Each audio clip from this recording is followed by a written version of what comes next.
useful and important to apply it to institutions of today. So based on our thinking from yesterday, which just magically happened to kind of lean towards today's thematic, we'll launch into 3 talks that can help us look at the roles of curators to acknowledge the power of the social fabric that weaves us together. Freelancers, museums, artist-run spaces, individual artists, curators, and directors are internetworked. And maybe it's time to differentiate and make visible the different architectures of these networks of the art world, which has adapted itself very eloquently to our times and our network culture. As our keynote speaker of the day, Tiziana Taranova, says, the network culture is a method that privileges process over structure, non-linear processes over linear ones. And this global culture influences the freelancer in a direct way and to some extent has defined the curator's understanding of self over the last decade. And we'll continue with introducing Antonia, who I believe is behind me. Yes, there you are. Vivian, do you want to introduce Antonia? I'm also going to sit down, if that's okay. It's 10 a.m. after all. So I've been given the task of segueing from precarious practices to Antonia Miyaka, and I thought briefly what I might in fact do is to recap from some of the thoughts of yesterday, because at the end of the day there certainly was a momentum in the conversation, and it would be nice to continue that forward. So some of the things that I learned or came to a stronger awareness of yesterday through the conversation was an important point about the complexity of what conditions on the ground means within a global era, but one that also has a long history. And that could be the complexity of, let's say, detention centres offshore being part of the conditions on the ground for the Biennale of Sydney. That could be a tobacco plantation in Sumatra being the conditions of the ground for a museum in Eindhoven. Or it could also be the case of the impossibility itself of a museum in Ramallah that exists to a certain extent to evidence a non-existent sovereign identity outside of that territory. Another point that seemed extremely strong and resonant in the room was the notion of an infrastructure of people that was brought forward and very richly detailed in the presentation on the Anti-Privatization Forum in Johannesburg. However, of course, what does an infrastructure of people mean in practice, where, as Despina indicated to us, this can be a source of accumulation and extraction, as she detailed the risk of Athens being identified as a site of energy and creativity when in fact it's in crisis.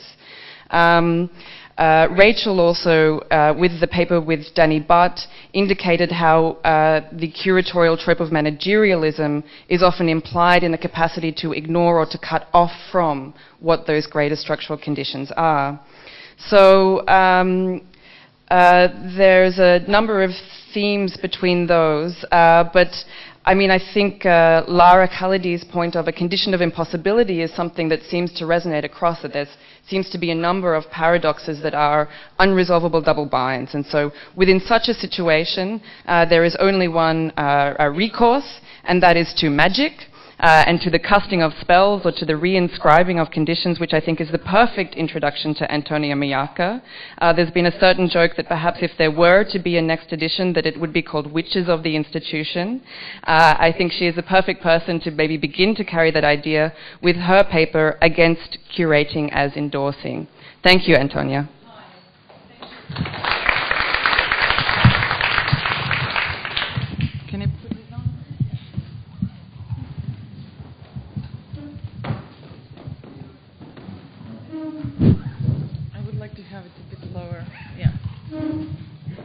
Something like this? Can you hear? Yeah. And closer to the tom-tom drums. I was debating which of these stages I should take, and I was thinking, you know, Rachel is so lean and tall, and she can precariously balance on that little chair, but I'm more comfortable here. So, anyways, thank you for being here at the crack of dawn. I'm not actually a morning speaker, but I'm going to give my best.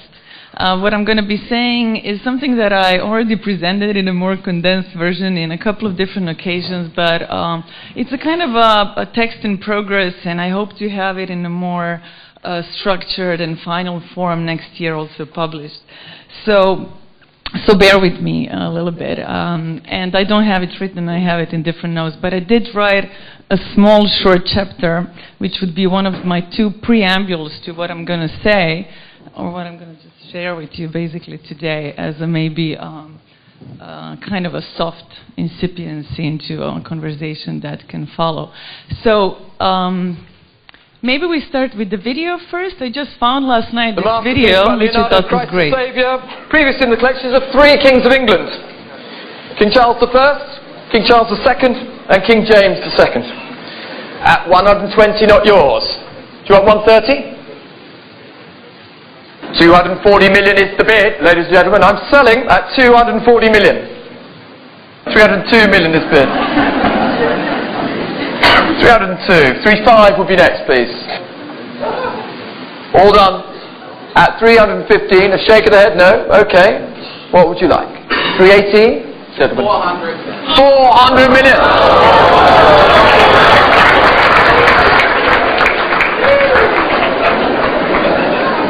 Loic and Francois, it is with Alex Rotter at 400 million.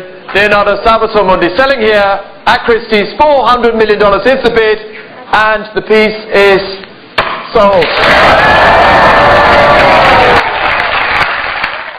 So I was thinking, what can be further from this context than the Christie's auction, where a painting basically representing a white guy with a crystal globe is being sold for $400 million, right?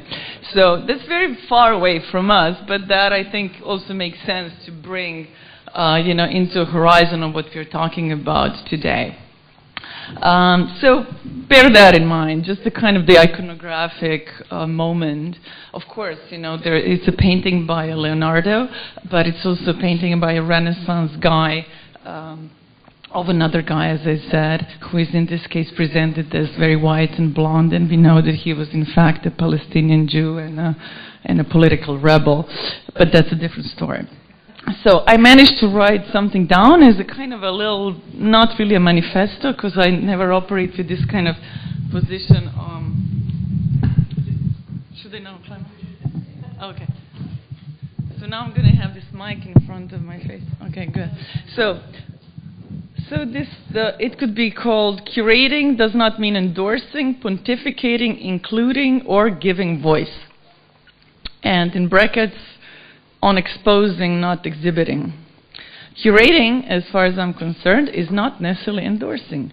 Understanding curating in terms of endorsing, pontificating, and promoting comes from a liberal mindset and the ingrained logic resting on either the figure of omniscient curator cum savior connoisseur, or counts with the curator as the mediator, basically between artists, public institutions, and the market. So the two are, of course, often congruent and reinforce each other in the conditions of global capitalist multicultural optimism. Now, if you're uninterested in curating as one of the above, and to all the above we can also add curating as colonizing, then doing it differently does not simply mean curating as a form of some kind of uncontroversial, eulogizing, sentimental endorsement, or non-committal engagement with whatever content, no matter how legitimate it might be, but being based on extensive research that went into it and so on. To curate beyond endorsing is, in fact, at least in my experience, an extremely serious and very often quite a self-torturous experience. And to come up with ways to expose the material that is contested or to be contested means finding a way, I suppose, to show not only the material itself, but also make evident some of the interpretational conundrums and difficulties behind the decision to expose it in the first place. This is, of course, a very precarious cartography, and is also a very, very kind of risky choreography. It means curating as a position that is traversed with contingency, and it's, you know, essentially means a very delicate placement of objects and their shadow in this kind of metastable system, where suddenly they become exposed to one another in completely unexpected encounters. This is the risky work. And this, however, in my opinion, allows for a whole set of, you know, unexpected disidentifications as well, and different kinds of interpretational slippages. One must, of course, be ready to take risks and be prepared for an outright disaster. But I do not see how we can do this otherwise. Art institutions, as you know, have historically had the task of deciding what is valuable and worth keeping for posterity and what not. This is the history of humanities, of all the disciplines within humanities.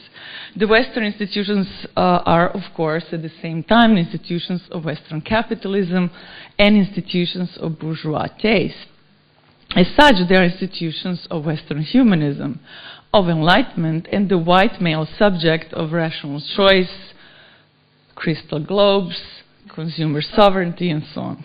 There's no easy way to undermine and work against this seemingly all-pervasive scheme.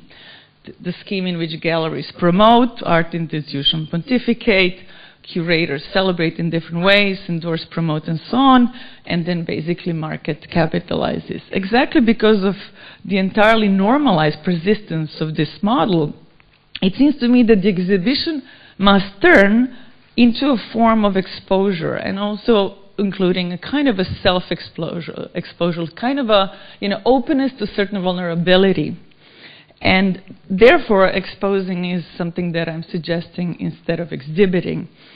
It's a slight difference, seemingly, but it does mean a commitment to working against the violent, a whole set of violent reductions that happen within Western humanism when it comes to curating, as it lands in curating.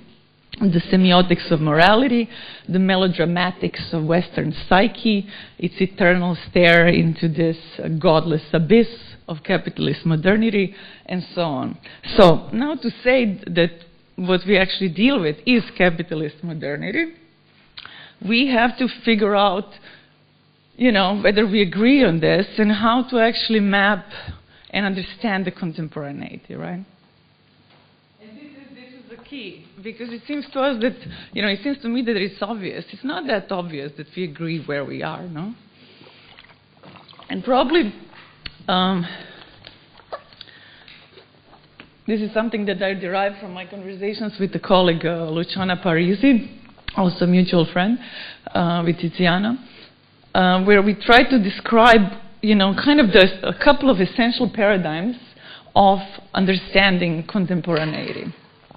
The first of these, maybe three, could be called the cybernetic paradigm. That means you're like kind of this, you know, hamster in this continuous wheel of liberation and self-exploitation, and you never get out of it. So it's a kind of a, you know, all-encompassing cybernetic environment. The second would be a kind of an ecological, I guess, which would say that, you know, something that maybe appears in the work of Isabel Stengers and so on, which basically say, to put it in a nutshell, that if you like act locally, eventually it's gonna, you know, resonate and induce global change, right? And the third would be something that very often is referred to as left accelerationism. So left accelerationism would be an understanding that if we really go very fast and we try to do our best to kind of, you know, speed up the process of capitalism, and then maybe everything just collapses, and, you know, there's going to be some kind of a, you know, new terrain upon which a new world can be built, right? So this is kind of, I think all three of these paradigms of understanding contemporaneity are equally flawed, because they all rest on this idea that you basically, you know, have this kind of acting, rational subject that can in one way or another understand where it is, even if it's kind of included in this kind of ever-turning cybernetic wheel. And, you know, they seemingly propose different ways of mapping some kind of totality of the experience of the world and so on, but they're all resting on this same crystal globe of this understanding of the potential of global glance, of understanding the world, of kind of, you know, being sure and secure and sort of confident of in a sense, mapping this totality. And this is a moment where I always mention one key text that has been continuously referred to and very often inspirational for a lot of events and talks in the art world, which is a Jameson text on cognitive mapping that was actually given as a lecture as the Eastern Europe states of state socialism were collapsing, where Jameson basically invokes a new aesthetico-political project, as he says, in a moment where basically, you know, any kind of Marxist understanding of totality and ways of representing totality seems to be crumbling. I think this is, again, unfortunately, equally flawed attempt to map totality. It is good in its intention, but ultimately it rests on the same crystal globe kind of guy. No matter how much I'm with Jameson in my heart, and his heart is in the right place, and we are on the same side of the barricade, and so on. But ultimately, I think we need something else. So this would be kind of the impossible project. And I think that curating in that sense is part of that same narrative of trying to act this confidence, this kind of confidence of being able to map certain totality. And the mapping of totality in such a way also assumes, you know, not questioning the kind of the normalizing infrastructures, including the white cube and the platform, as Charles was saying yesterday, which basically both, you know, repeat this kind of false neutrality, false universalism that the whole story that I'm telling here is resting upon. So this needs to, we need to kind of relinquish control or attempt to control and have this kind of eternal overview and all-encompassing overview. And, you know, especially in the conditions where we are now, it seems to be even more difficult to map this totality because, as a wonderful text by Antoinette Rouvroy, some of you might know it, The End of Critique, is great in the respect that it actually talks about what in the age of algorithmic prediction, in the age of this kind of, you know, being flattened into data in this kind of, algorithmic hell flatlands, you know, what do we do there? How do we map? How do we kind of make sense? And basically what she's saying is that the fact that the data, what she calls data positivism, data behaviorism, means that it seems that we don't need to construct the truth anymore, that the truth is given because the data is there. You just look at the data. You don't need to make sense of it because the truth is given. It's there, right? So the kind of the cognitive capacity that comes from this type of, you know, data positivism is also one thing that seriously damages our, you know, our cognitive possibility of cognitive mapping and so on, right? So what can we do? I think that the only thing we can do is to kind of not try to map cognitively anymore like that, and to kind of like give up on this idea that we can have this all-encompassing gaze, and that we can always hold this crystal ball. Because, you know, this is also one of the kind of the vestiges, the crucial vestiges of of the post-war kind of liberal consensus that says, basically, we're going to have the kind of the confidence man of the 50s, let's say Americana is a protagonist of this story. And this also is being perpetuated by the figure of the independent curator that maybe has its apotheosis in the 90s. Very often it's, and I'm not generalizing and denouncing easily, but I think that it is fair to say that it very often is the white male independent curator who is in the possession of both this confidence and universal glance. Sorry, I'm drinking. I'm very jet-lagged and dehydrated. This is it's not operating anymore. We can't do anything with it anymore. We just have to let go. And we have to actively fight against this particular character and this particular kind of universalism and the kind of confidence, I guess. And what comes to mind is another wonderful text that is unfortunately not translated into English by Paul Preciado, where he's talking about two kinds of cartographies to bring it back to questions of mapping. So on one hand, you would have what he calls the cartography of the lion. The cartography of the lion is the cartography of basically safe, stable ontologies. It's an identitarian cartography. It's a cartography where things are fixed, where they're not contingent, and it also assumes this universal glance and a possibility of mapping and a certain confidence as well. Whereas on the other hand, she proposes what she calls a bitch cartography of the bitch, which I very much like because it actually precisely deals with this kind of interstices, with this kind of slippages, with things between, with the kind of fuzzy logic, with the kind of this kind of unruly border space between fixed ontologies, right? Something that is not easily graspable, it's not easily mappable, it's not easily presented, and so on. This is where our curating happens, right? In that particular position, in that particular space, that space of the bitch cartography, so to say.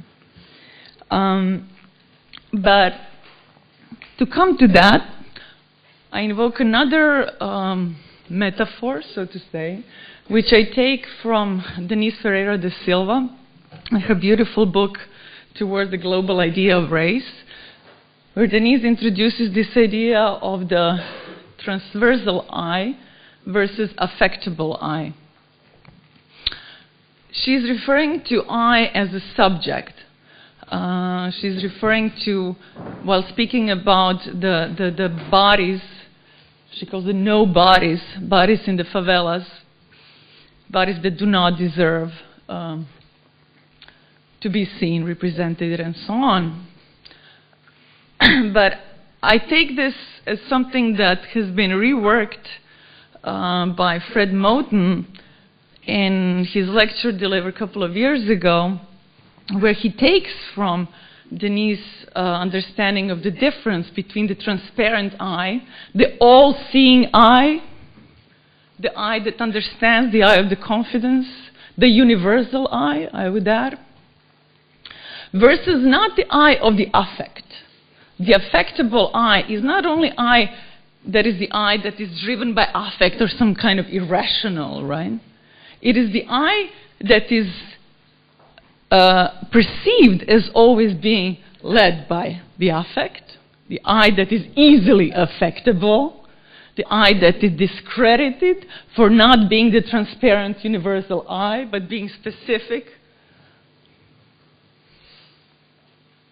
So I think that what we are talking about here is actually something that moves this curating, not as endorsing, but curating as, I don't know, you'll help me, I guess, in discussion how we can call this kind of curating. that moves between the beach cartography and the affectable eye. Eye as both the subject and the optical device. Eye that can zoom in, and while it zooms in, the precision of detail is there, but maybe the entire picture disappears. So these are the kind of the propositions that I have for you today.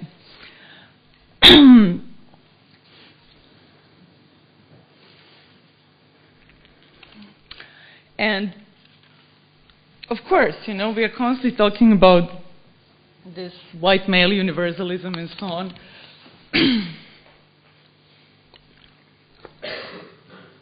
I think, of course, this needs to be reassessed. That goes without saying. But what would that actually mean? I guess it would mean thinking, first of all, about all of the words that appear in this kind of syntagma, in this kind of, in this kind of, is this an addressable thing? This white male subject of universalism? What is there to dismantle? What is there to build anew? I guess human is the first thing that we need to reassess. And here I am with Reza Negarestani in thinking about the human without humanism necessarily. But that is maybe too harsh. But in any case, human without the vestiges of racial capitalism, racial capitalist humanism. Human without the confidence of enlightenment. Perhaps the human, the same kind of human that has been struck a couple of times by big blows to this kind of narcissism by, Copernicus, by Darwin, by Freud, all the white guys again. One that said that, well, it's not actually how we thought in relation to the planets and so on.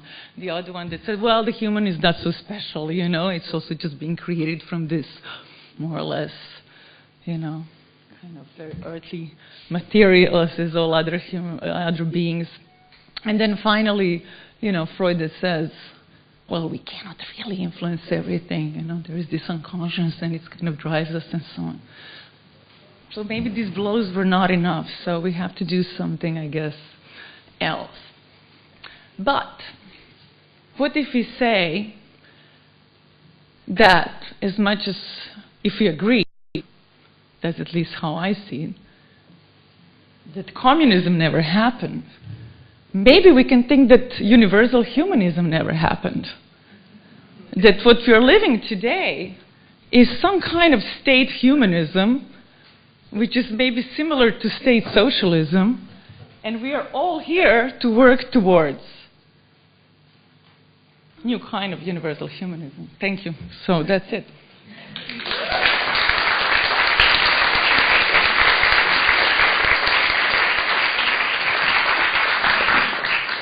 Thank you so much. That was a good morning, I would say. We're going to continue with our little system from yesterday, where we'll give you a few minutes to have a breather and think and formulate your questions and comments, and then we'll be back to you in a second.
Okay. I don't know why I'm going to have my back to you all day. Okay, let's start.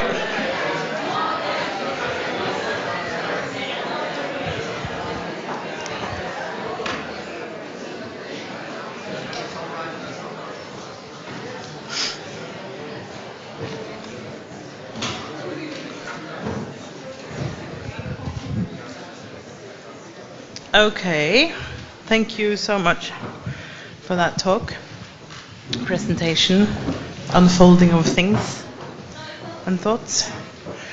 No,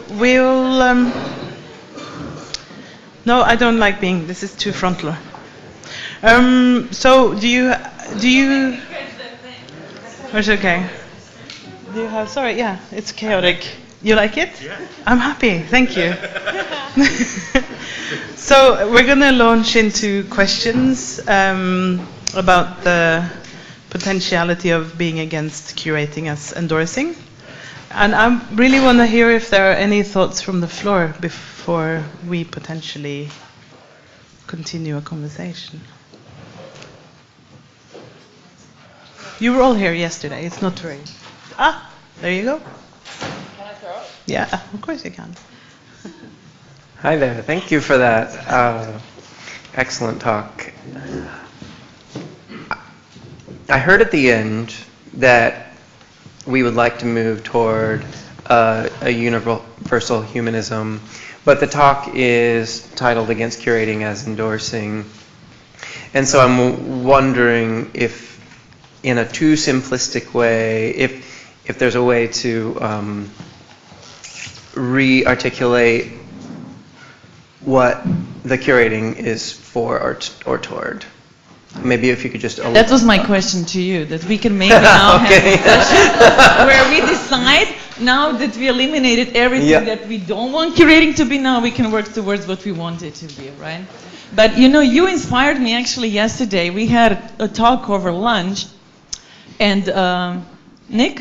Yep. And Rick said, well, you know, this is my third curatorial conference in a row, and one thing they all have in common, nobody ever talks about art.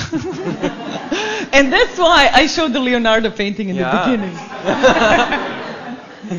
Yeah, so I don't have a good answer for you. This was more, I guess speculative would be the word.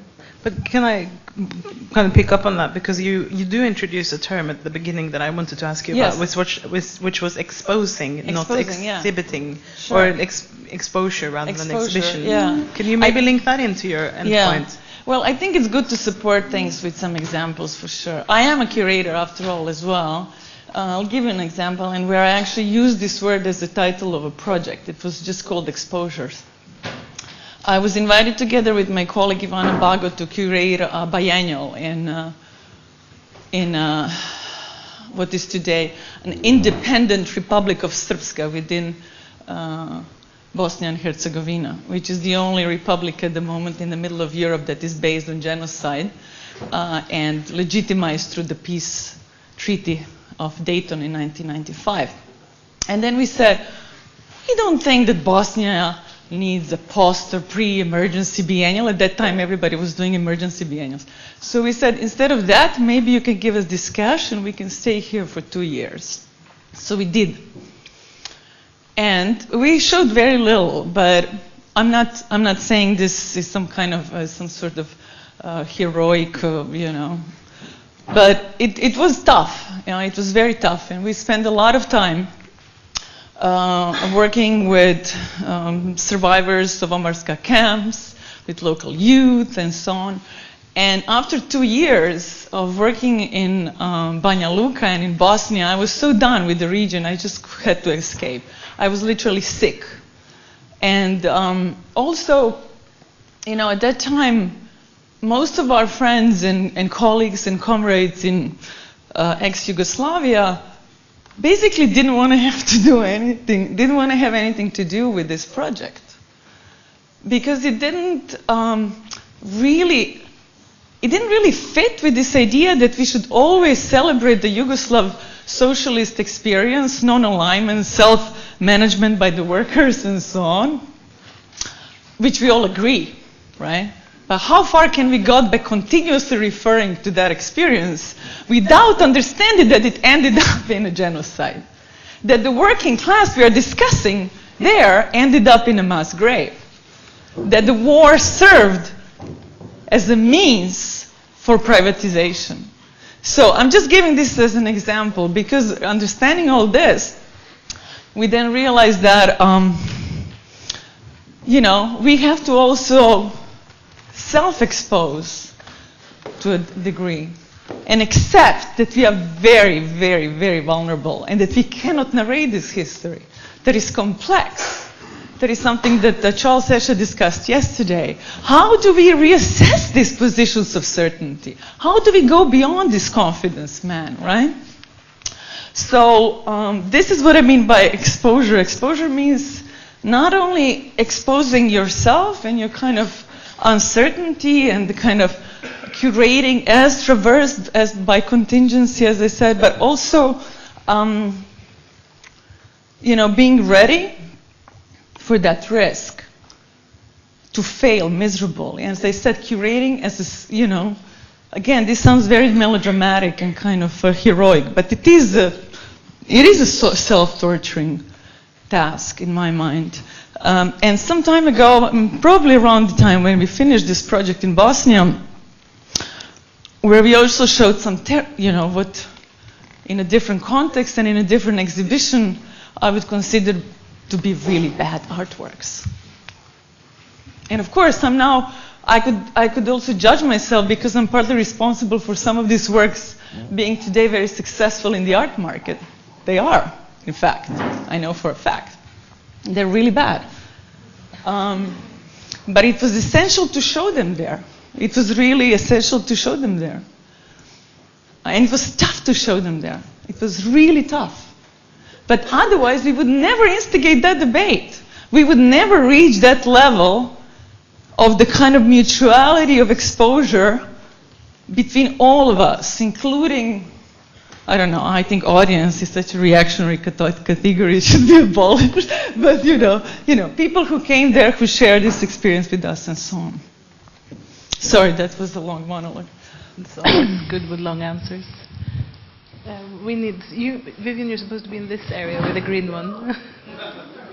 See, there you go. Okay. You can just keep it like that. Okay. Antonia, thank you so much for this inspiring set of ideas. I also have just a few comments that also maybe are on different points you raised. So on one hand, yes, we have to be against the stability and security of curators on one hand, but in most of curatorial statements that you read, there wouldn't be a claim or there wouldn't be a strong stance you take. There would be rather, I open this for questions, we want to raise this and this question, so very often is what also Malik or Tirdad Zolhait called this identification with power. So you keep your own powers, to navigate, but then you want to be endorsing, inclusive, so you only ask question and not say, I do it because of, or I want to engage in that and that, right? Mm-hmm. So there is this double bind, I think, of stability, but then maybe fake inclusivity, or I don't know, depends maybe on the case, but this kind of inclusivity. So it's not only, I think on the other side there is something which is, okay, let me go to my next point. So I had this experience, just to put it very short, of working with Artur Żmijewski, a radical artist that usually exposes people or issues in his work in kind of brutal manner. He used it for curatorial method. Sure. So what he basically, it didn't work through, but what he would love to have done was to expose, for example, right-wing art. That the whole exhibition would be only right-wing art, so everything we would deeply disagree with would be exhibited or exposed in some sense. But if you try to do it in the means we have as curators, it fails at one point. It's almost impossible, because at the end you also need to take responsibility for whom you are inviting. It's your guest. So how do you deal with this fact that it's your guest, but actually at the end you want just to expose this state or I this totally person, get what you Yes. mean. So what I wanted to say, maybe or raise a question also, that how to use these interregnums, how to follow your logic of exposing, not exhibiting, but also having a stance in why we're actually doing it, and where do we position ourselves while we're doing it, and not only raising questions. Oh shit! I just forgot the answer to the second question. Yes, well, the first thing you said is more about curatorial rhetorics, right? It's about, I think there is such thing as curatorial rhetorics. It's a terrible thing where we enlight questions, we illuminate, we are like some kind of, torch bearers in the dark cave, just listen, go through the efflux announcements of exhibitions. They're full of illuminating and you're shedding light on and so on. So that certainly, is the question. The question is only how do you differentiate with this kind of nominal insecurity, or what did you refer? How did you put it? Some kind of disidentification from power, while at the same time, obviously pushing some things and kind of that has to do with I wanted to talk more about this, but maybe, I don't know, it's something for some next time.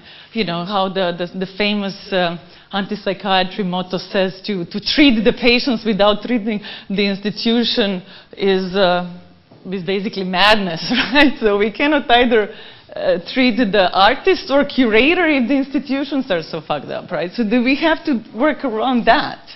And institutions, obviously, and the way they work, as I was saying, by endorsing, pontificating, canonizing, and so on.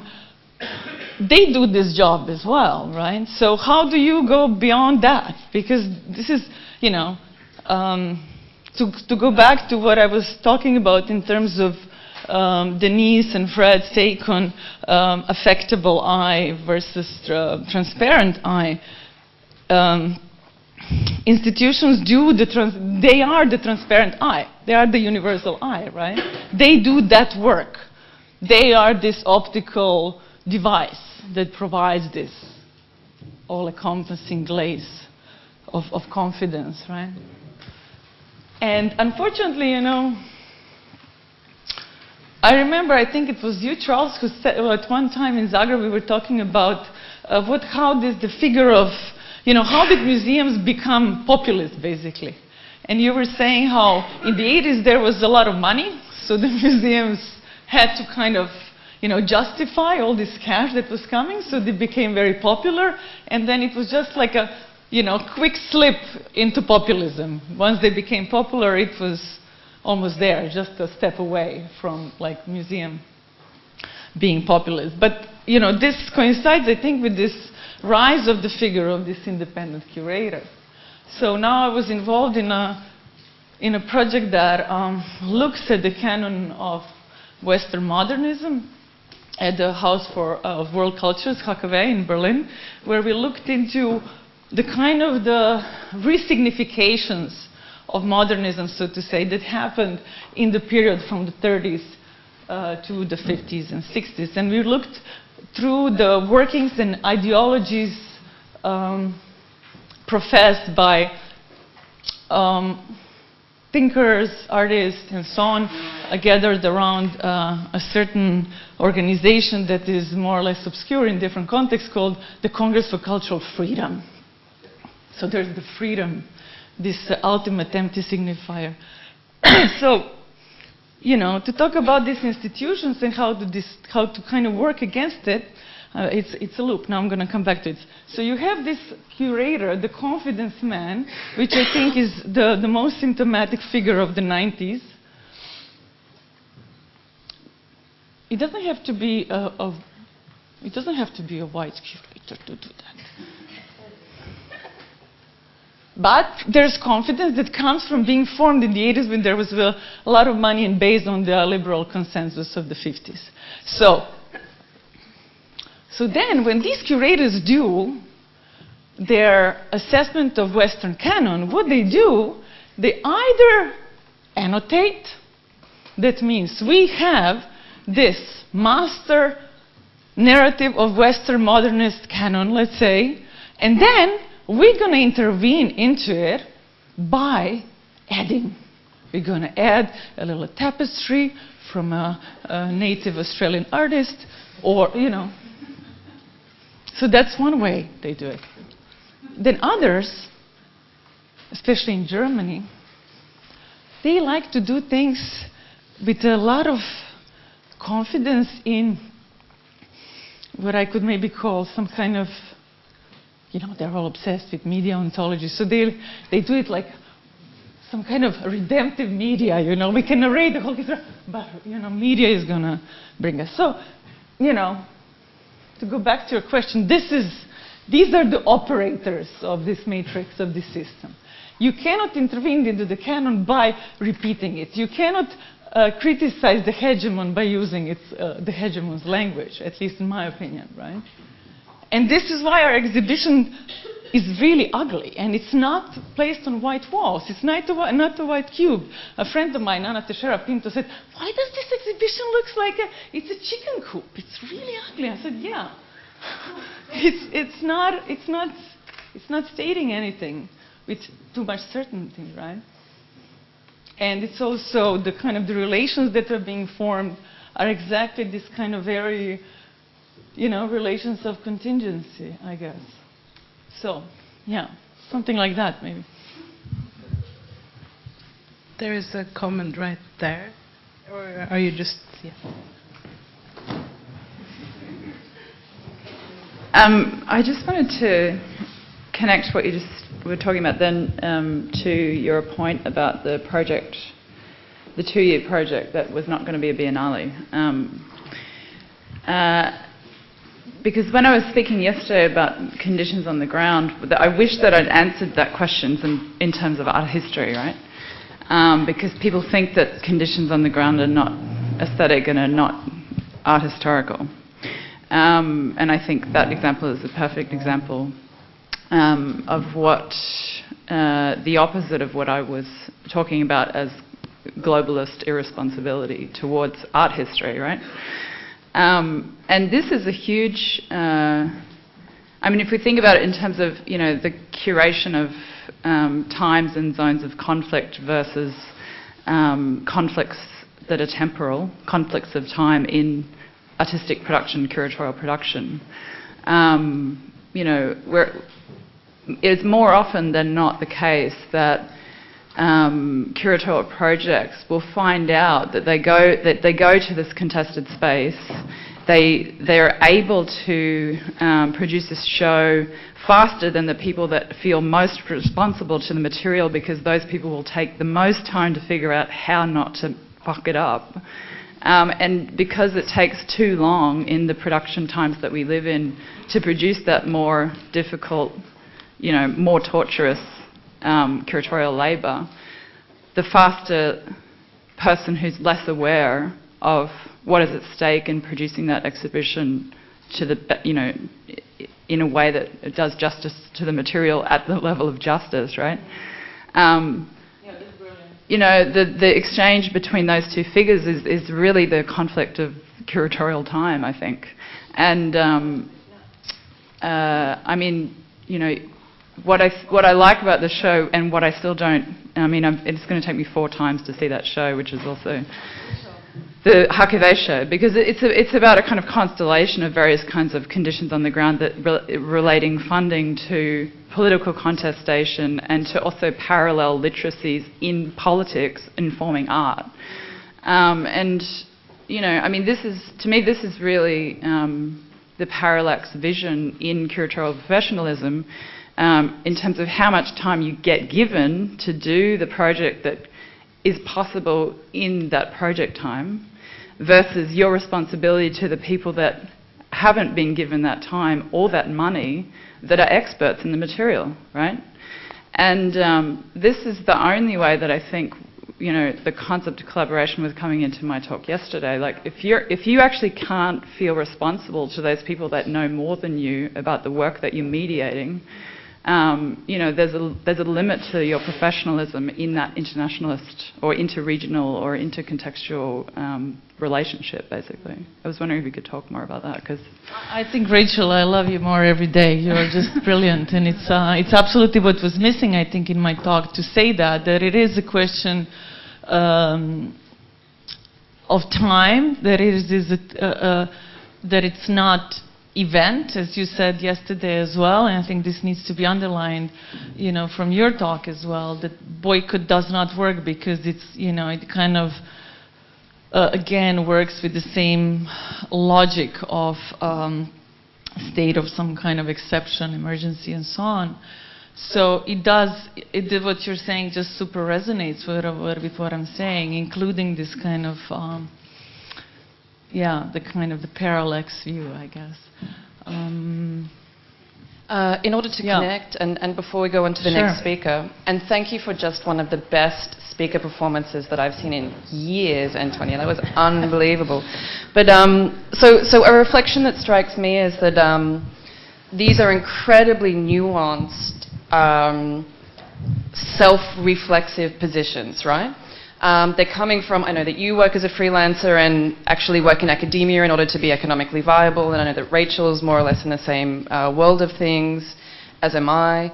And also that you're talking about a willingness to go into quite extreme lengths of self-exposure to the degree of getting sick, right? Which I've done also personally. So my curiosity then is, okay, so on the one hand, so we're talking that it's necessary for folks within the field to sort of move towards those questions and to move towards that state of exposure, right? And my question or wondering is perhaps one of the reasons why many of us in the room are freelancers or independent curators is because that's actually a choice or a priority that has been made, right? So on the one hand, maybe the bigger question going towards the working groups is like, okay, A, how do we insist upon the knowledges that come from that self-exposure being valued and acknowledged? And on the other hand, how do we insist that our colleagues who are in institutions or in funding bodies or whatever become a little bit more freelance? Yeah, that's brilliant,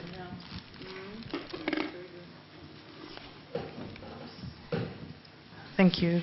I think that's a valid point also to bring forward to the next discussion that Bassam El Baroni will take us through. He's a very dear friend. He just finished his PhD, and I think we should give him a round of applause.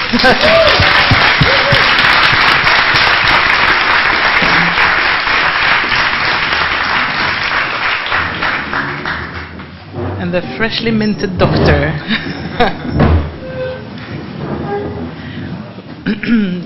We will wait for you all to turn and twist.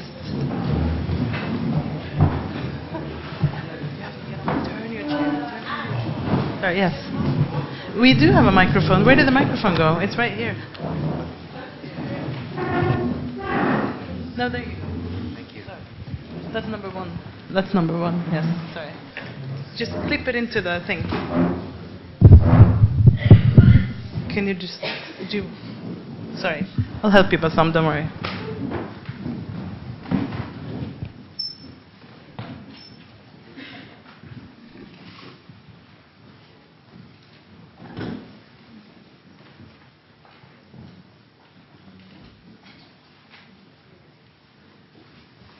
Right, I'm going to move back a bit. Sorry, it's a bit of walking here. So Bassam, apart from finishing your PhD, which we all know that you've been hard at work and deep in thought to finish, you are a member of the faculty of the Dutch Art Institute. Of course, we're very happy to activate the faculty here.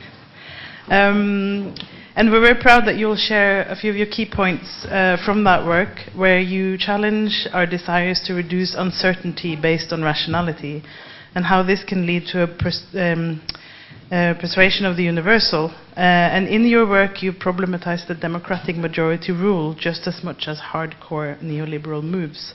The talk is called The Post-Agonistic Institution, Art, Democracy, and the Curatorial. Welcome.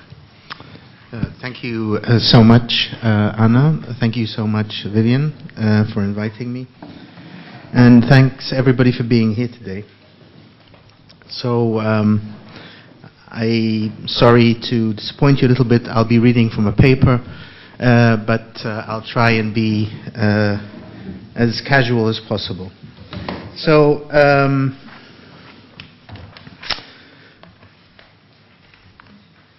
in assessing how art discourse has engaged with questions pertaining to democracy in recent decades, we are met with two broad positions: participation, a mirroring of or democracy, or a mimesis of democracy, and implication, a critique or a critiquing of democracy. There are, of course, blurred grounds and shared overlappings.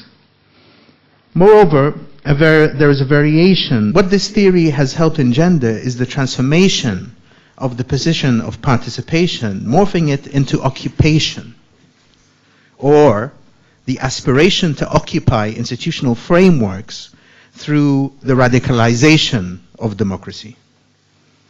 So a point I need to make here, before I go any further, is that agonistic pluralism is relevant mainly because it is clear that it is the quintessential conceptual model that the extended field of art has invested in as a way out of the so-called crisis of democracy in relation to the ever expanding neoliberalism. So neoliberalism is manufactured through a set of tactics, policies, and strategies that produce subjects bracketed into competition. It induces laborers to think of themselves not as political beings working in a society and thus capable of collective forms of organizing and solidarity building, but rather as the expression has it, as companies of one. This has had strong consequences on the democratic project and led to the development of theories that since the 80s have been proposing ways of organizing and mobilizing pluralism anew to push back against this tendency. To this end, and within the expanded field, agonism, with its specific set of demands and theoretical moves, responding to the question how to organize and set up a radical pluralism, has been predominant in shaping art practices as well as institutional and curatorial imaginaries. So investigating it is not to give it more importance or power than it already has, or merely to critique it, but to use it as a platform to reconsider how we might approach the crisis of democracy and the promise of pluralism from a different angle.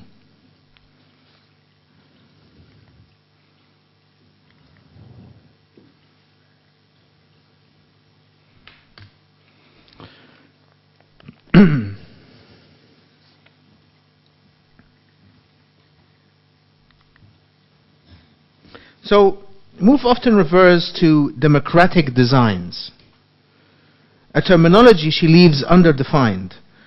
One can see her theory as exactly that, a design which is to say an organizational model or form for the activation of pluralist liberal democracy against neoliberal hegemony. We can therefore understand democratic design, that term, as the construction of a model for pluralism in the sense of a formula, blueprint, or set of protocols, highlighting what should and should not be taken up in order to induce changes into already existing liberal democracy. This raises the question, what adopting this particular design for furthering democracy against this erosion by neoliberalism has fostered in art discourse, and what kind of institutional imaginary and limitations it has led to. Can we think of other democratic designs that would seek to transform the institutional outlook using different conceptual tools? Has the drive towards this institutional occupation via a radical democracy yielded any fruits, or should we look elsewhere?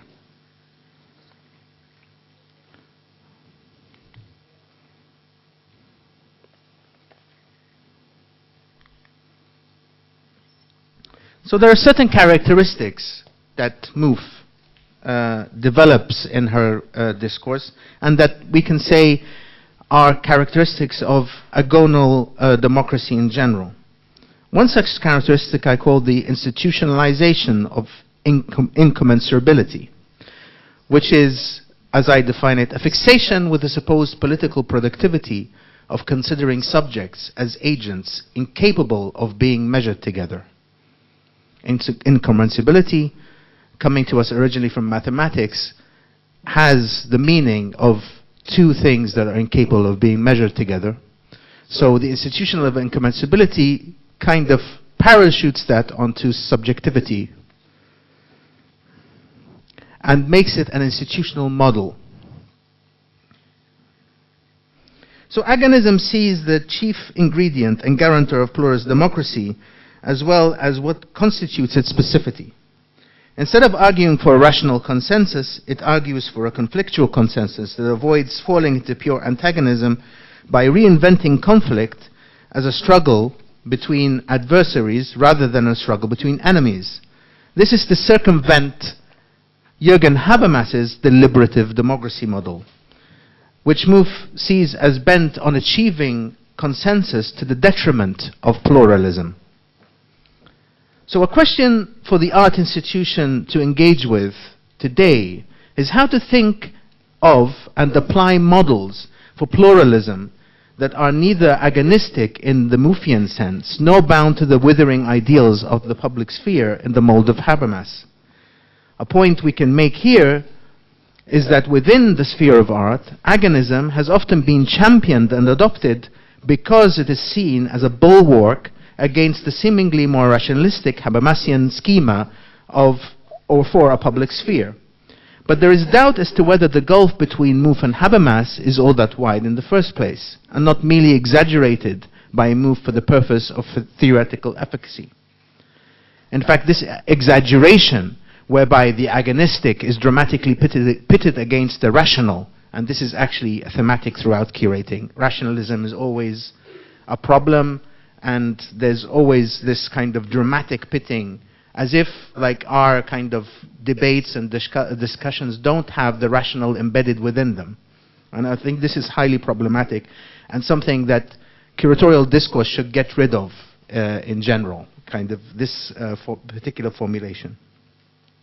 So whereby the agonistic is dramatically pitted against the rational is inherent to the wider modern conceptual framework of agonism and is at the heart of its contradictions. There's a strong contradiction between fundamentally defending the agonistic dimension of politics while at the same time striving to eliminate violence. In the words of political theorist Murat Inci, quote, agonists on the one hand attribute a core founding meaning to power and conflict relations, but on the other hand, in order to eliminate violent forms, contents that these relations may involve, they refer to reasoning, which is essentially in conflict with their original ontopolitical assumptions. So furthermore, the insistence on ascribing such high political stakes, such as the radicalization of democracy and the formation of counter-hegemony against neoliberalism, to a strictly anti-consensus, conflictual form of politics, means that the norms of minimal common reason are constantly undermined. And as Inci suggests, in fact, it is impossible to establish a democracy without such norms. To imply otherwise is to express a skeptical outlook on the democratic project, which is the complete opposite of what agonists like MOVE entertain, since, as Inci puts it, for agonists, liberal democracy is the heritage to care for. So what I'm trying to do is question if this liberal democracy is the heritage to care for, especially for everybody on this planet. So there is a strange kind of disavowal of the dimension of rationalism and agonistic pluralism, since it is itself heavily indebted to the rationalization process. In fact, we can actually see that it has a lot of the same characteristics that Jürgen Habermas's supposedly opposite contesting version of what a public sphere could be actually is, which is, we can identify as critical republicanism. Not republicanism as in the Republican Party, but republicanism as in a republic. Meaning a kind of stance whereby there's an emphasis on the supposed constructive role of conflict, and in MOVE's case, conflict alone, in a parliamentary democracy. What is important to consider here is how these two assumed opposite understandings of a public sphere are both anchored to what is essentially the same space, a parliament. Oops. A general public sphere for MOVE is, quote, where conflicting points of view are confronted without any possibility of final reconciliation, quote. So these points of view are also hegemonic projects or latent hegemonies, since for MOVE, public space can only be conceived as a perpetual battleground. Unmistakably, this is the parliament as an endless battlefield, and this calls into question art's love affair with the agonistic model, since what adopting it as an institutional template leads to is a corresponding one-to-one relationship in which the art institution is conceptualized as a kind of mock permanent battleground that mirrors the parliament as supposed site of neoliberalism's contestation. Simply put,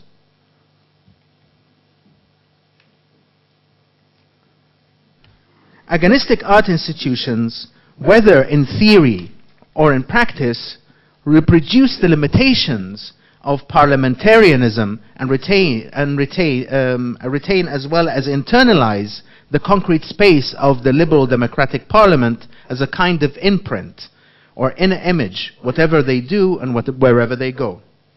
This is the mimesis in art of a critical republicanism or an agonistic parliamentary pluralism.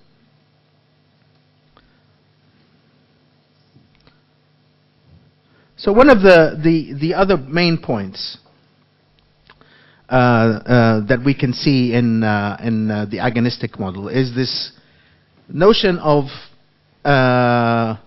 what I call the ontological entrapment of agonistic pluralism. So agonism replaces the idea of a public good with politics itself as an abstract value deprived of any content, except for the pragmatic virtues of pluralism and tolerance. So any notion of public good is kind of disallowed because that is seen as a kind of question of morals.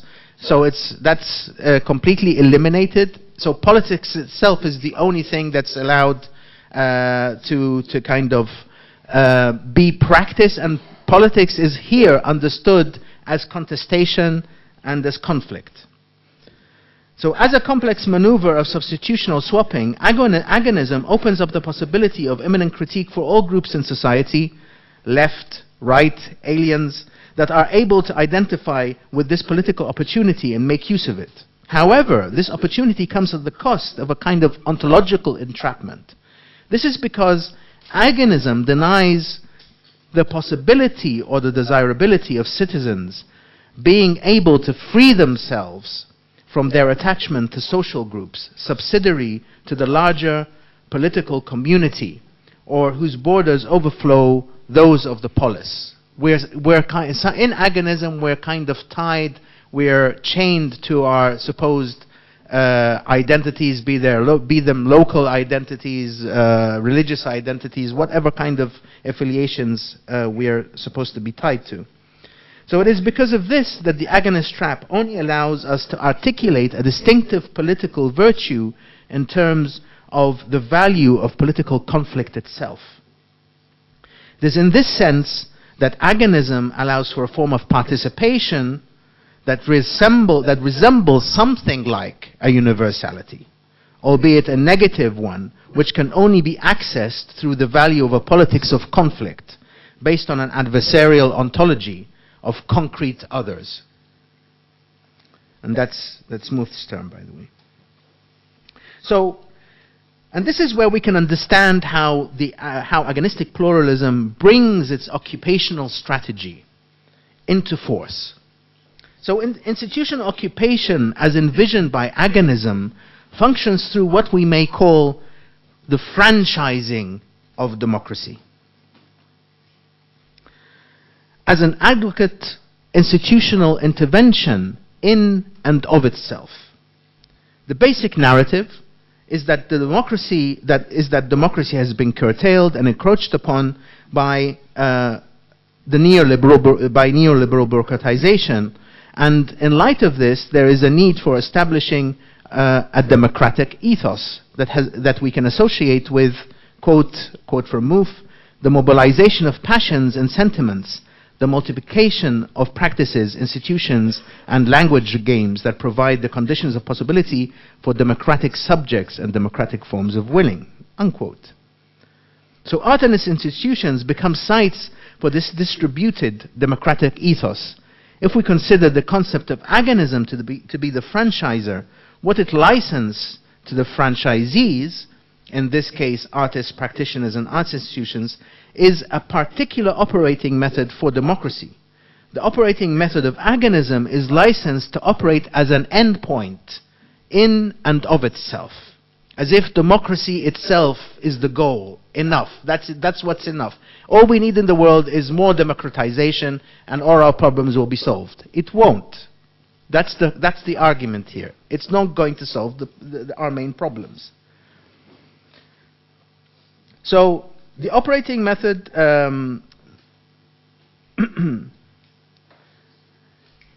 so it is in this sense that agonism functions as a franchising of democracy. The value of political conflict as an abstract force upholding pluralist democracy is the only content in the license obtained by the art sphere.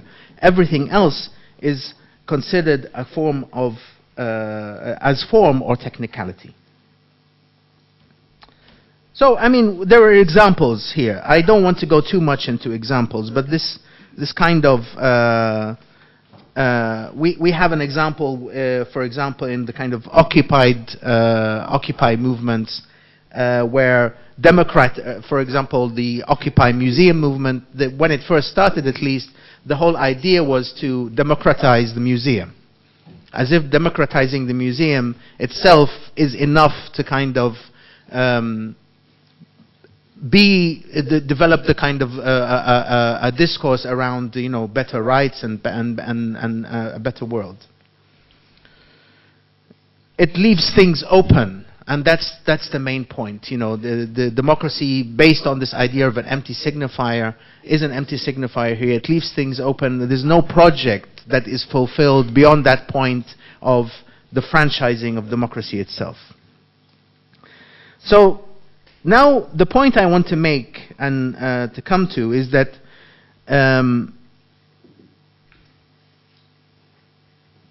if we want to think past the mimesis of democracy, its critique, and indeed its occupation as positions the field of art can inhabit, this requires a shift in the organizational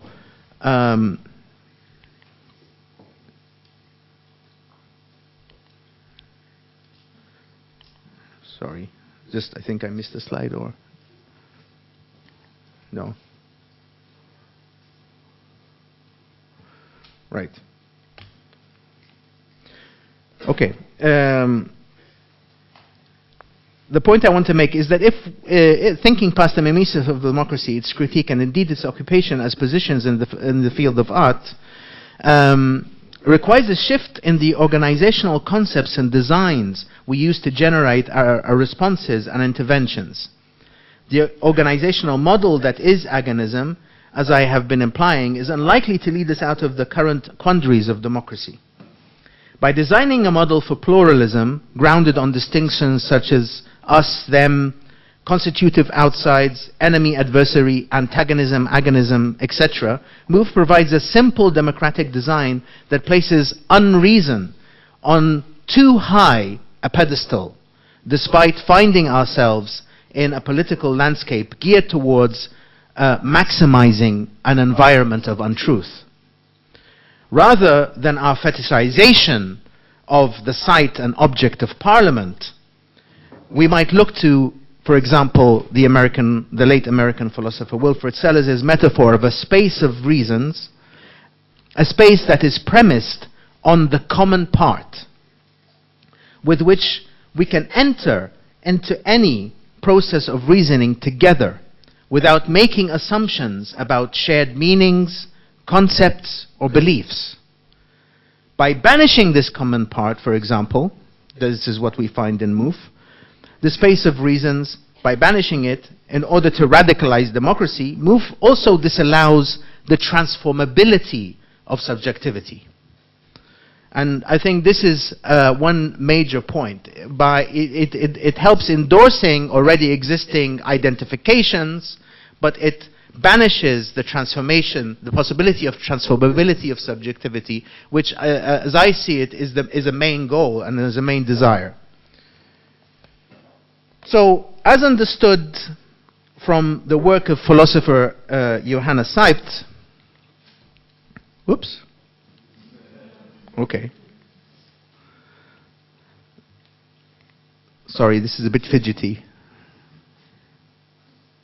Okay.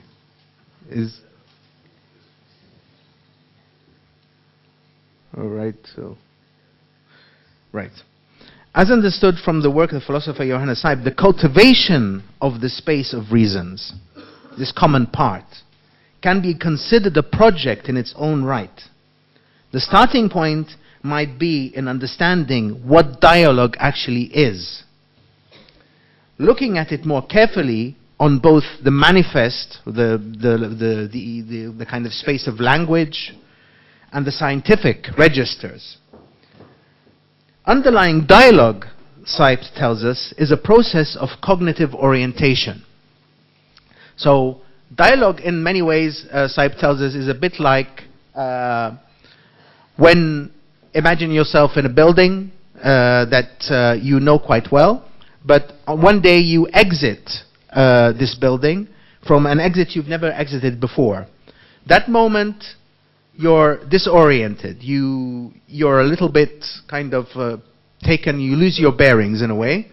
So that point is a point of cognitive orientation until I find my way again, and then I'm back on track. What happens, or should happen, in a dialogue, when structured properly, is actually that particular moment. It's a kind of that transposition of that spatial register of moving around and after being a little bit slightly lost or disoriented. And that's what it needs in order to kind of produce, that's what we need to kind of produce this kind of point of gaining traction on a space of reasons. So, Seibt tells us it's a process of cognitive orientation, a mental operation distinct from forms of conversation, from other forms of conversation, in that it is not based on the extraction of information, the development of a plan for action, or the overcoming of an opponent. Like all these things that we usually associate with conversation, it's not in dialogue. But actually, its main and sole purpose is the shared cultivation of the space of reasons as such. So can we think of the curatorial as something that takes that up as a project, begins to think of these democratic designs as in a way that takes that up as a project? So a new democratic design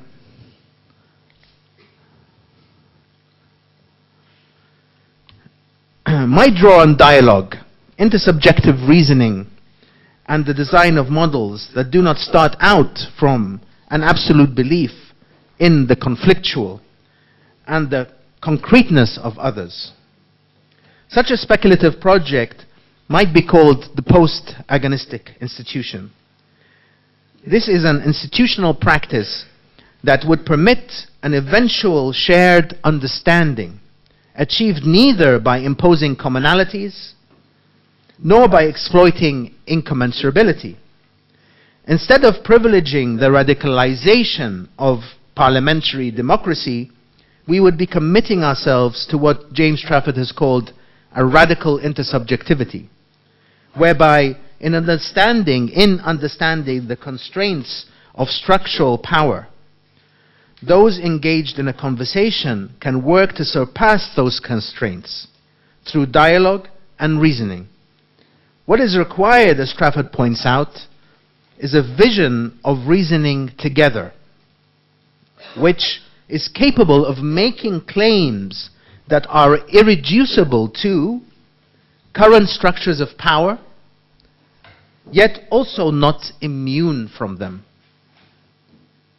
Unlike agonistic democracy, such intersubjective practices of reasoning set out to construct new shared perspectives, irreducible to and transformative of our individual perspectives. This is to suggest that reasoning can be thought of as a distinct position, in contrast to the ones already established in the art and democracy debate. This emergent project implies a shift from participation, implication, and occupation to reasoning. Thank you very much.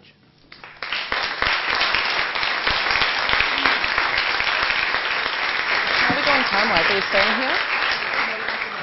We're taking a break? We're speaking? Okay, all right. Sorry, just conferring. In order to keep to time, we're going to immediately go to questions. Oh, no, we're not. We're taking a break? We're not taking a break, but we are speaking among ourselves, briefly. A breather. It's a breather. It's a not break. We're freelancers. We're really good at not taking breaks, right?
So I think we're going to start back up again. I feel like I should do a Pina Bausch performance.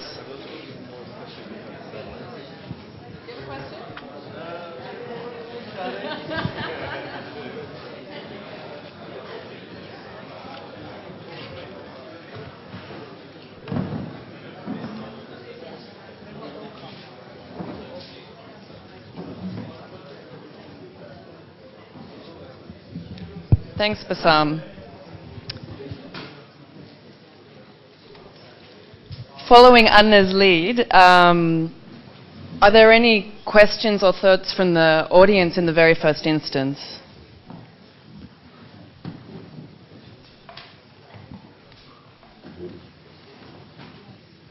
Okay. So, Bassam, I want to ask a question that's a bit unwieldy, but it must be said that your presentation was ambitious, so maybe I'm meeting it directly. But, I mean, I have the impression that this large... Being the flavor of the day it was back then.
And the methods are fascinating because some of them are kind of classical, so they're like Facebook before Facebook.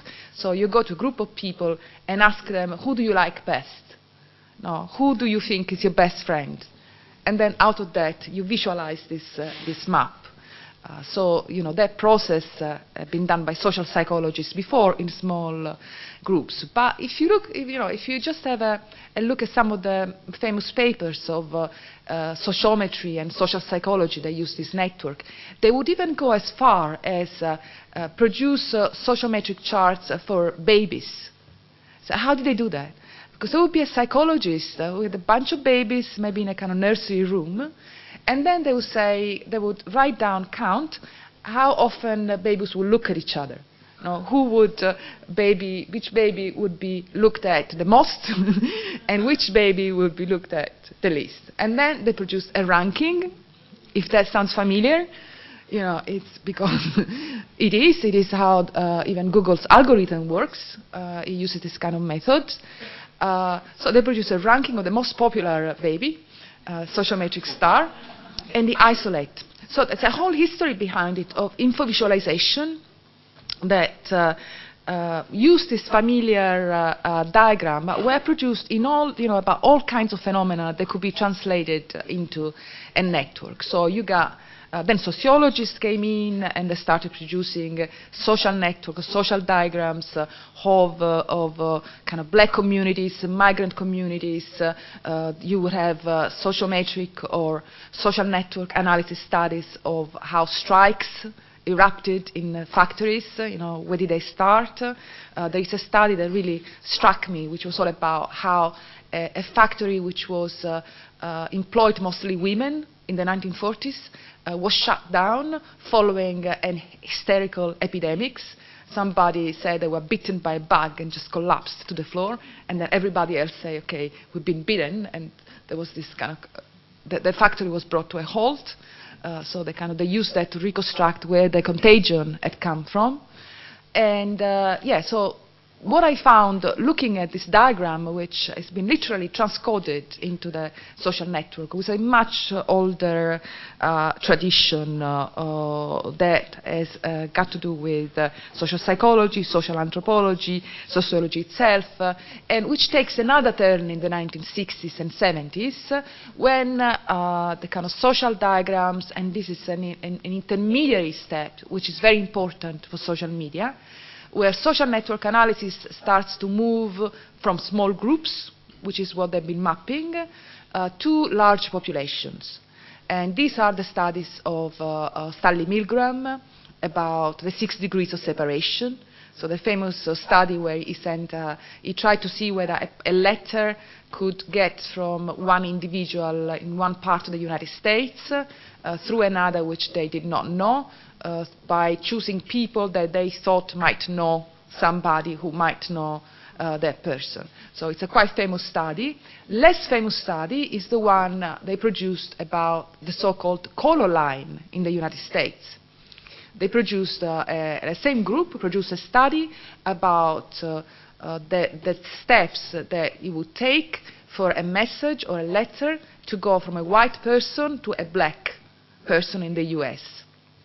Finding out that black people were accessible by white people only through a position of authority. So the letter would get to the target black person through a doctor, through a teacher, through somebody who had some version of authority.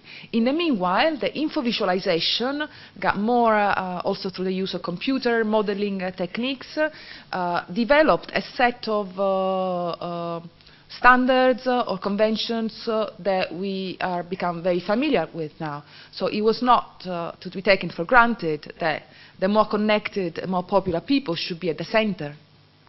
So centrality, constructing in visualization where centrality put the most connected at the center was a choice, and the most disconnected to the periphery was another choice. Then you also had a kind of whole weighing of links and connections. So how long, how often do you contact somebody? How often do you see them? How strong it became a measure of how strong the relationship is. So this is a history, from this point of view, it's a history of power, right? How power, again, elaborates, tries to grasp something that was previously invisible, because classical sociology could grasp the society from the outside. So it was about numbers, it was about average. So here it's a long history of an attempt to make something much more subtle visible, to visualize it, which then became incorporated into social media assemblage or machines, and became a widespread vocabulary of networking, social networkings. So now everything has become this kind of social network thing. So when I heard you, I could imagine you dealing with social networks of powerful people, commissioners, who know each other, right?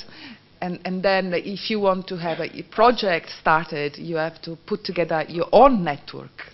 You have to kind of all these things are done, to use a term that has become fashionable in new media studies now, non-conscious, this kind of non-conscious choices or cooperation, they call it. So in a non-conscious way, who should I go? How do social networks form? Right? How do I choose which people I'm going to ask to come and collaborate with me? So all of a sudden, it's like a social networks everywhere. It's social networks of power and social networks of production. The 2000s also started a trend which I wanted to talk originally about, and it's a social network theory of value, but I thought maybe this was a bit more relevant right now. So the social network has become a kind of the condition of our production, a mode of production. We produced in this way, and this is not new, by assembling networks, and we are ruled by networks.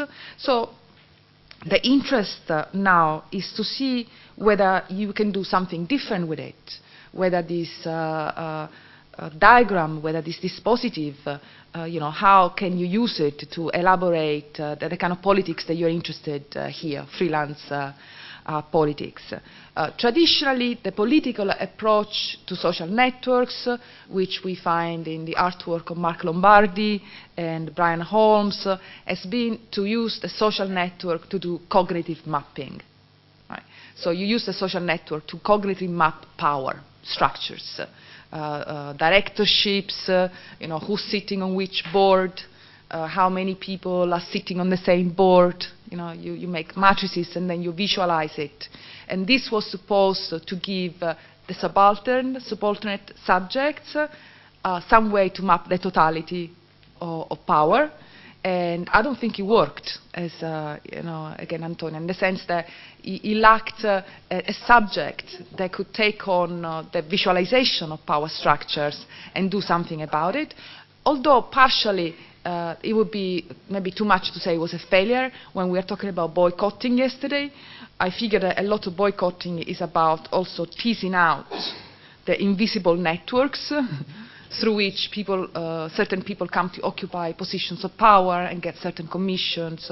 So it's actually quite useful.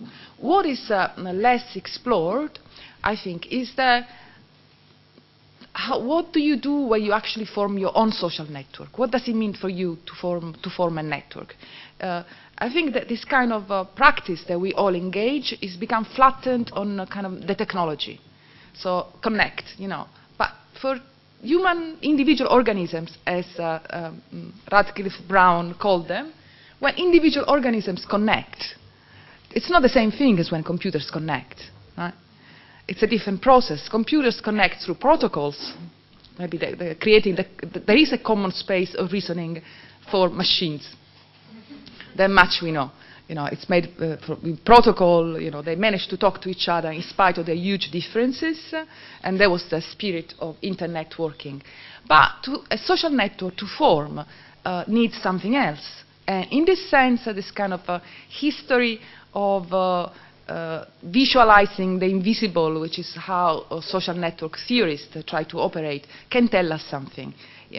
They tell us, if you read them against the grain, you find that social networks form through gestures. So think about a baby looking at each other. I'm thinking about the black women of Old Town, which were studied in one of these works, going and visiting each other, or attending the same social events, or caring for each other, even washing up together, the act of washing up at the same time. It's a kind of synchron. There's another term in social network analysis for that. It's synchronization. Right? So social networks are formed through gestures, are formed in reciprocity or asymmetry, most often in asymmetry rather than reciprocity. They are figures of entanglement. All these gestures are like spinning webs that hold us together. And some of the gestures are not, the gestures that people could do 100 years ago. These gestures are also following on Twitter, on Facebook, emailing, messaging, calling, all kind of techno-social gestures which are constituting social networks today. So, and also some of these gestures, such as speaking or writing, involve the articulation of beliefs, desires. These are what become quantities in social network analysis. 2 minutes. That's great, because I just finished. I'm almost finished. So, I think that there is a space, thinking about how precarious labor, of which freelancers are a part, could kind of take this on and turn it into something that helps them to resist, in the sense that we were talking yesterday, resisting as increasing your capacity to resist, Howard Kagel's definition, resisting as accumulating strength, getting your networks to grow stronger.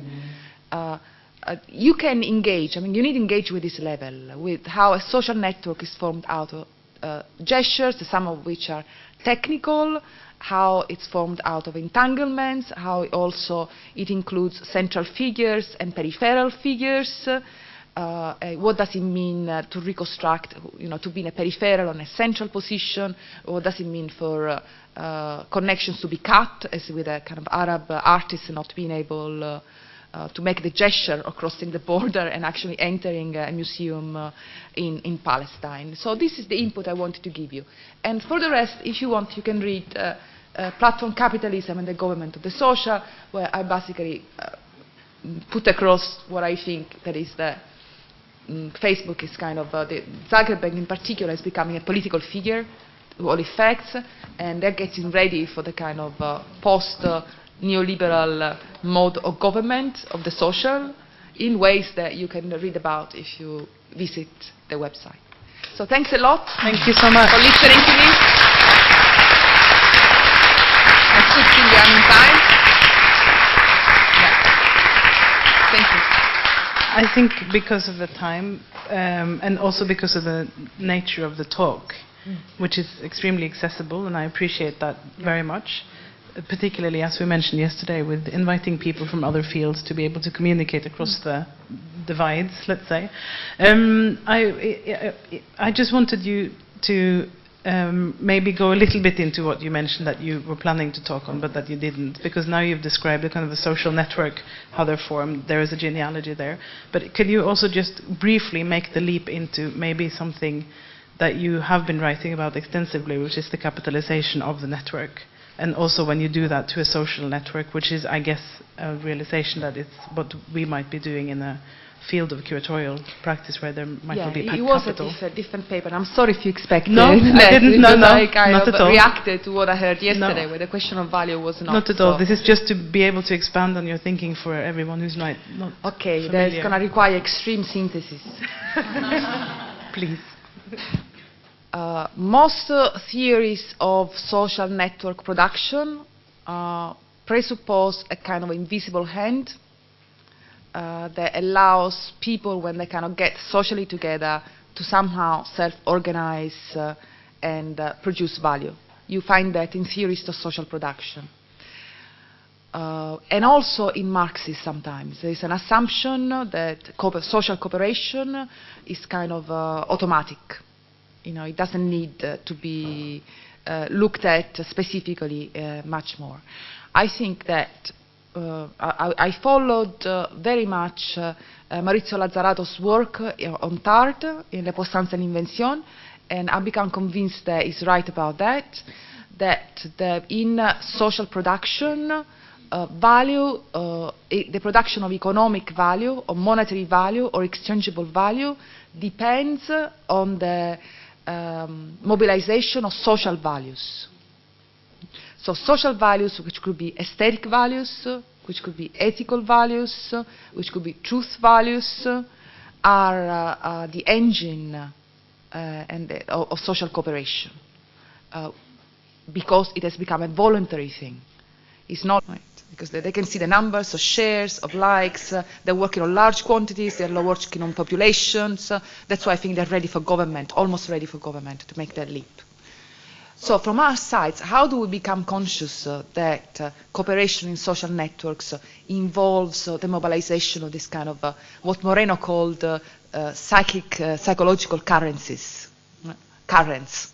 The psychological currents are about the circulation of beliefs, what we believe is the point of doing a project, what are stakes in it, what do we believe is true, what do we believe is beautiful, what do we believe is right, become something that circulates between the individual organisms that participate in social cooperation. So that's why, in spite of the fact that sometimes it's really kind of a bit annoying to deal with a cryptocurrency community, because of the kind of the constitutionally male constitution. That's why I become interested in this, also these opportunities, because I think that once production of value becomes more and more dependent, as in freelance networks of curators, or becomes more and more dependent on the social values, then the leap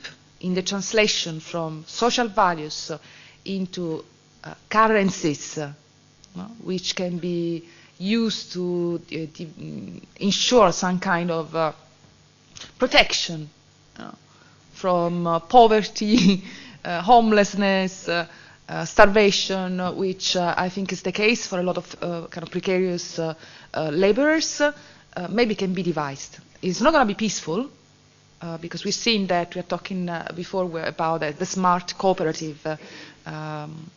I don't have the time to talk about it now. It's not going to be peaceful because it's going to be a lot of, the legislation is going to be passed to stop these kind of things, to make them illegal. But I think it's a weak point of the structure.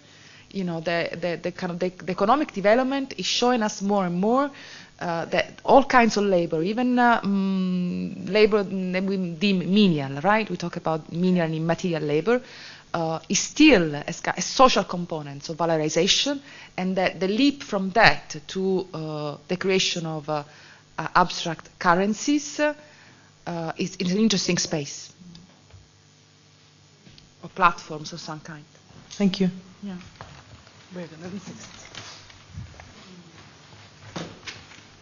Oh, finally I get to hold on. Okay.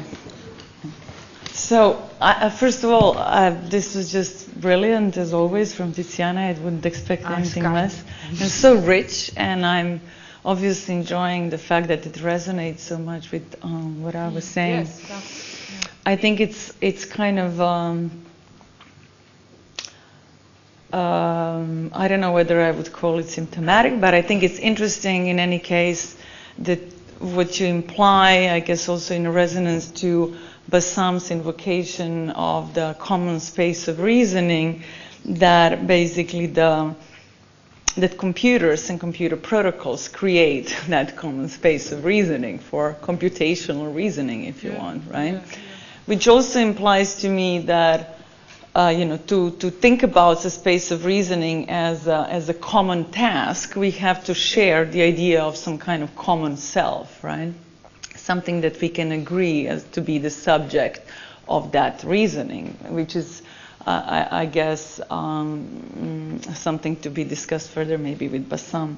But that reminded me of, some of the early works by Bruno Latour, who is now being a favorite target of many, which to some extent I can also join. But, his distinction between the complex and complicated, right?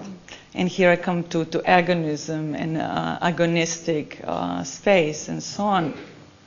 The complicated, computer protocols are complicated, and computer forms of computational reason, so to say, is complicated.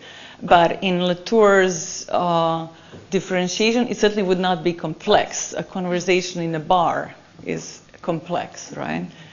And this is something where we, come to the limits of artificial intelligence. But I also it's just kind of a series of associations that I'm offering, maybe for discussion rather than a question.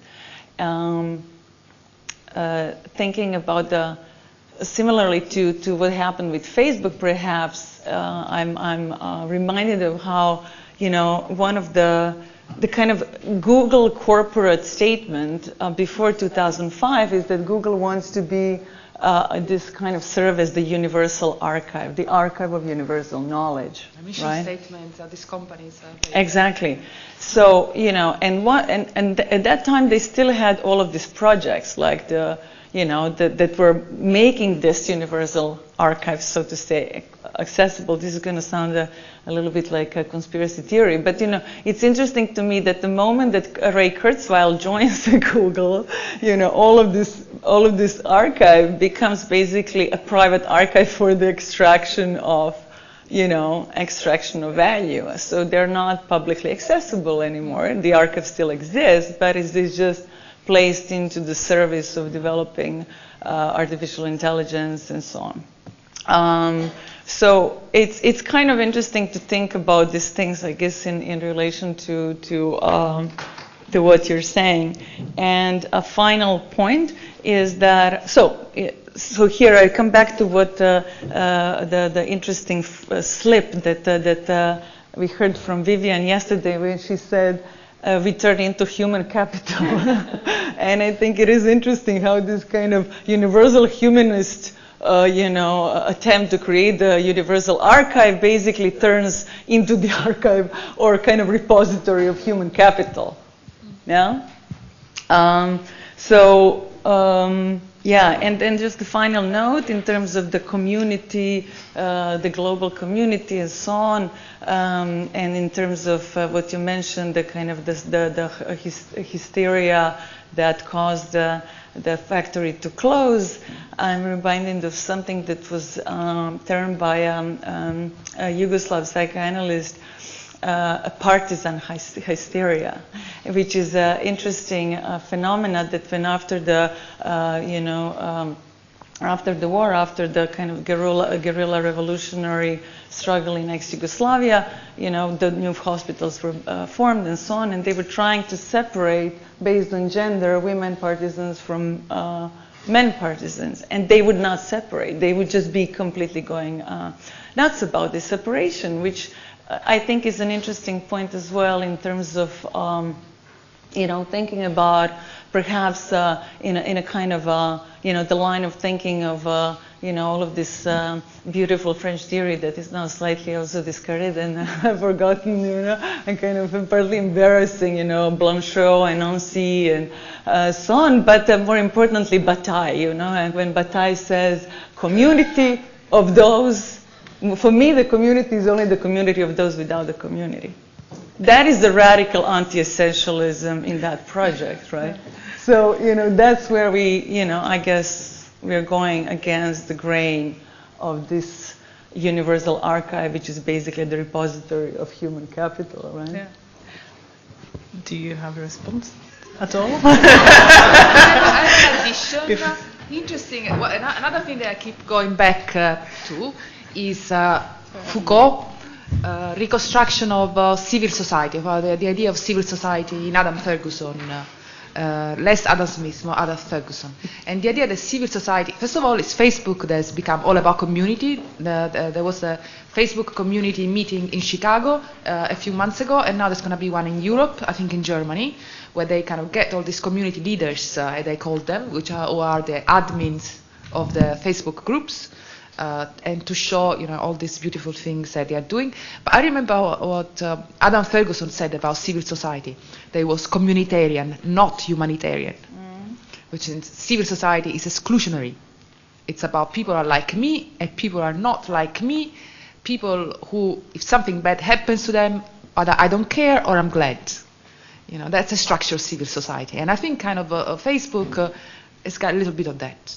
More than a little bit of that built into it. So communities always have this dark side. Before we move to next, we have one question. Bruno Latour is speaking in this room in 2 days, right? Yeah. Just a note. Bruno Latour. Right? Who is speaking? Yeah, he's coming. Just a note. Sorry? It's a live stream as well. Vivian had a question? I know that... Which I think maybe is the last. No, I think certainly I shouldn't be the last voice. There's at least 2 or 3 other questions. Okay.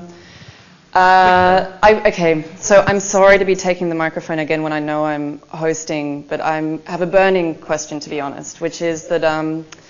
okay, so something I was reflecting on last night before I went to bed after all of the conversations and everything spinning in my head, right?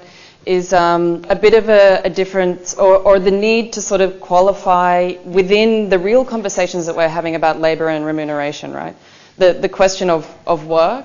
So it's something that I was reflecting upon. So if we're moving towards a social network theory of value, which is certainly how financial capital is harvesting like mad, right? Leaving many of the industrialists behind, even of the 20th century style, manufacturing. Yes. So I find working with Anna, right, on this, that the work is no problem. We can work, we agree on things before we've even spoken it to each other. Getting the work done is actually a pleasure, and there's enough time for it, right? But as a freelancer, I find the thing is actually when I hit the need for effort, when I have to explain to a large institution over and over and over and over and over again why it needs to be done a certain way or not done a certain way, when I need to explain that to a funding body, when I need to deal with the extremely legitimate demands of communities or artists that I can't adequately respond to because of the institutional agreements that I've formed in order to host the project. The protocols. Whatever it is that I would somehow differentiate work from effort, and it's in effort that an enormous, is where the exhaustive part of freelance labor is, as I experience it, and where the value, remuneration, hours, money question collapses. So I'd love, I don't know if there's research or something. My friends and comrades of the cognitive capitalism kind of thesis, which I have some agreements and some differences with, but also Tony Negri and Michael Hart, they keep referring to this kind of affective labor. The term cognitive labor was contested for not having enough of that, so it's all biocognitive labor. So within this kind of Marxist theory, which I'm close to, what you describe of is the exhaustion of affective labor. It's not about communication. The communication, translation are all dependent on the fact that you have to somehow create a bond, even temporary, with the people you are connected to. And the bond is not just about rational, convincing them rationally, because the belief, the beliefs, the desires, come into it. So you're drained by that process, which is part of the thesis about the feminization of labor in social production that some feminists disagree with. I think Silvia Federici does not see that as a useful concept. The fact that all the work of dealing with the effective composition of the family, holding it together, and familiar networks, which has always been women's work. Women's work has been to kind of keep the family's network together. It's become a core economic activity, and it's not by chance that's the time that it's not paid, or it's not accountable, it's not accounted, where the measure kind of collapses, they would say. And I'd say it's not by chance that, without intending to, Anna and I vastly invited women to this program more than men. No? I mean, in terms of freelance labor, there's vastly more women doing this work as curators. Yeah. They've been socialized into taking care of relationships. I believe I saw Ahmed's hand before your Rachel and Johanna. We're not going to have lunch today. None of you is a good catcher. I've been watching you. Everybody's kind of getting it in all kinds of positions. All right. Okay. Probably I'm not a good catcher either. So thanks. I really enjoyed the talk. I'd like to chat to you a little bit at some point about the work you're doing around value. Just maybe 2 quick points, maybe not that quick, but indie media, I don't know if you remember the kind of platform, I think they still exist in some places and so on, but they emerged in 1999 on the kind of back of the Seattle mobilization on PHP-based systems that were kind of user-generated content, and it strikes me that, I mean, I come from a place that we had really shit internet connection at the time. So, I mean, I might be getting this wrong, but it did seem to me that indie media kind of preceded the Web 2.0 kind of coinage and so on, and that it actually kind of developed forms of social media, and some of the kind of graphs that you were showing, I mean, the first time I saw those kinds of representations was in representations of the global indie media network. Right. Now, I'm just curious if you have any sense of what the significance of that is, that a kind of, before the kind of big push of capital towards the kind of Web 2.0 value production, kind of, there was something actually happening on the left that in many ways developed some of the kind of early technology that then was redeployed by news sites and so on. So the first news feed, that kind of immediate, kind of real-time news feed with kind of user content that I came across was indie media. Yeah, you're right. Yeah. So maybe just what the implications of that is. And then the kind of second thing I wanted to kind of ask about, I mean, as an old, Hardt and Negri have written so much since Empire, but one of the kind of key arguments that they make in Empire that kind of seems to, they've kept it, but they don't kind of frame it in the same way, was that contemporary forms of capitalism are based on the appropriation of value outside of the wage relationship, often in the form of the ways in which they appropriate the human networks that we create and so on. And then they go on and they make a further claim that I kind of agree with that, and they kind of associate that with a kind of a form of primitive accumulation, right? Where I'd like to kind of get your sense of what you think of this, is and then they make the claim that as capitalism kind of appropriates the forms of networks that we create, that the ways in which, to the extent that they need to kind of appropriate the forms of cooperation that kind of organically emerge, means that capital in itself is then transformed in this process. So we almost have like a kind of rejig of the capitalism kind of inventing its own gravediggers kind of argument, but here in that actual act of appropriation of this value produced outside of the wage relationship.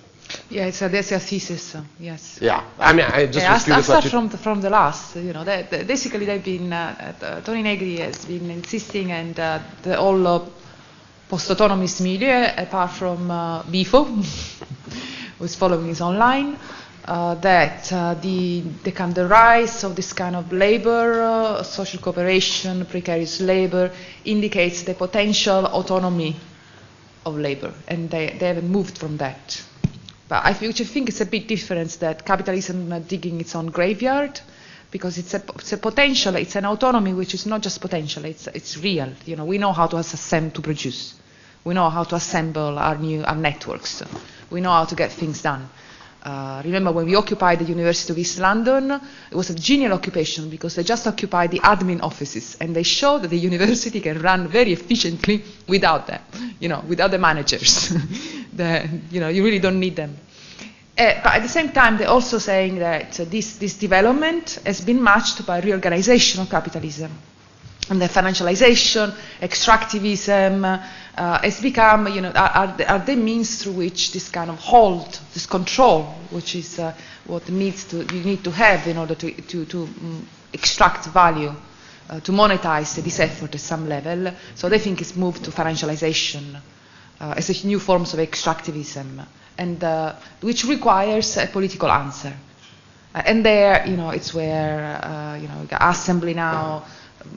It's the work of social movements, of organization, to trying to figure out how you match so that control. That's why there's interest in new financial instruments, because if you are potentially capable to organize production and you don't need managers to tell you what to do, then what the managers do is regulate the flow of money that you need. So if you find a way to kind of established autonomy, although autonomy I think again should be challenged as a concept. If we move from autopoiesis to social cybernetic, the auto is to be challenged. Then you have the possibility of freeing yourself from this auto, which is not going to be a peaceful process. But in the media, yes, my friends who were in the media say that the kind of whole thing collapsed after social media. Social media had been made also bits and pieces which were invented before. So this kind of independent area, they absolutely assembled, and then they brought their own thing with the social network in it. And I remember being in meetings where kind of non-academic, like members of the business community were present, and they more like a philanthropic entrepreneur, let's say. And they recounted that the investors' financial market sank so much capital into these companies, Facebook and so on, kind of basically allowing them to go on with losses for such a long time, because they had the political stakes in that kind of technology, winning over the kind of open source free software models which were being developed around the same time. So without a massive cash investment, they wouldn't have been able to gain the network effects that you need to operate in this context. Thank you so much. I'm sure you're going to have a lot to talk about. I'm going to take a, no, we're going to, sorry. Because there is lots of conversation to be had also over lunch, but also there needs to be time to dance a little bit. There is a request from Erika and Hernan that particularly the men in the room show up for a salsa lesson during lunch. But then I would extend that to everyone who's interested to move a little bit after sitting still for such a long time. Lunch is downstairs like yesterday. You're all welcome back at 3 o'clock. Thank you so much. Thank you for inviting me.